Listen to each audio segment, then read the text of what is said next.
So how can somebody begin to turn things around in their life? Because I know one thing that people really struggle with is they have this negative voice in their head that's just playing this loop. And so even if they understand the mechanisms, some part of them is going to discount it, right? Because it's like, well, you're just trying to say that because you think you can manipulate neurochemistry, but you're a loser. Like, you just fall in that, and that's what's playing in their head. How do people go in and really take the reins of that process so that they can start winning? Yeah, great question.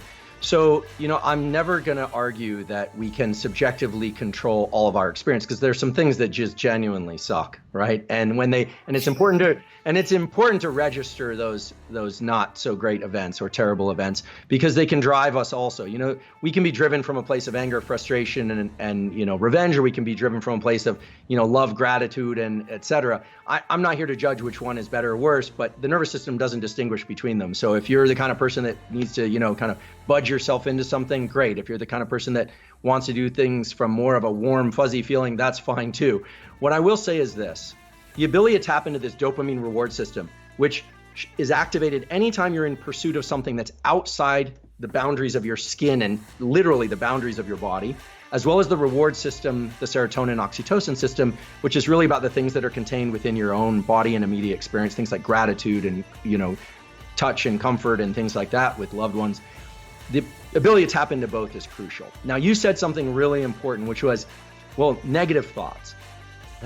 What to do? I don't believe that it's very easy to suppress negative thoughts. However, when you realize that thoughts can be deliberately introduced, you can start replacing negative thoughts with new types of thoughts. So you can always add something in. But when people start to realize that thoughts are very much like physical actions of reaching and picking up a glass of water, or taking a jog around the block, or typing an email perfectly. This is something I sometimes do because I struggle to do a perfect email. Not all my emails are perfect, but when I do one, I make sure that I complete it and I think, okay, it's possible. It's not because the email being perfect is so important. It's because I want to remind myself that my thoughts and my actions are essentially the same. The nervous system can organize thoughts. So for somebody that's struggling, we have these examples like, oh, they were really back on their heels, or they were so depleted, no money and all this stuff. What are they going to? We have so many examples like that, but in trying to make it actionable, it's really about saying, yep, that's all true, but I'm going to introduce a thought, which is, I made it through today.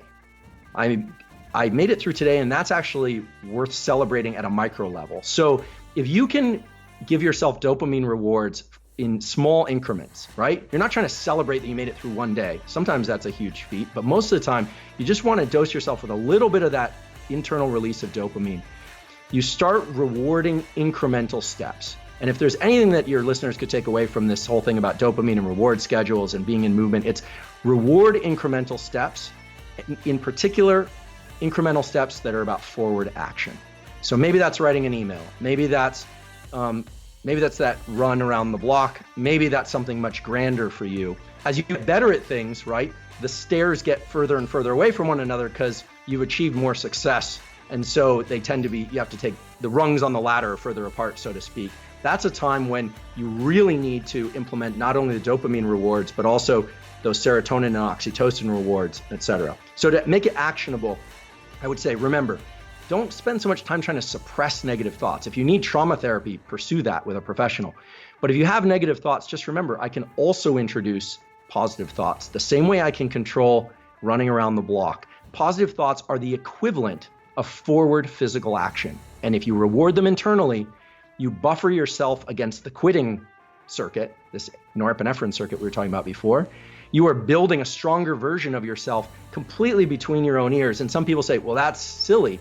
It's like you're saying, oh, I'm going to jump up and down, reward myself for doing nothing. No, you're building the neural circuits that you can control self-reward. And in doing that, you can push through days and weeks of effort consistently. I don't mean necessarily all-nighters, but you can push and push and push.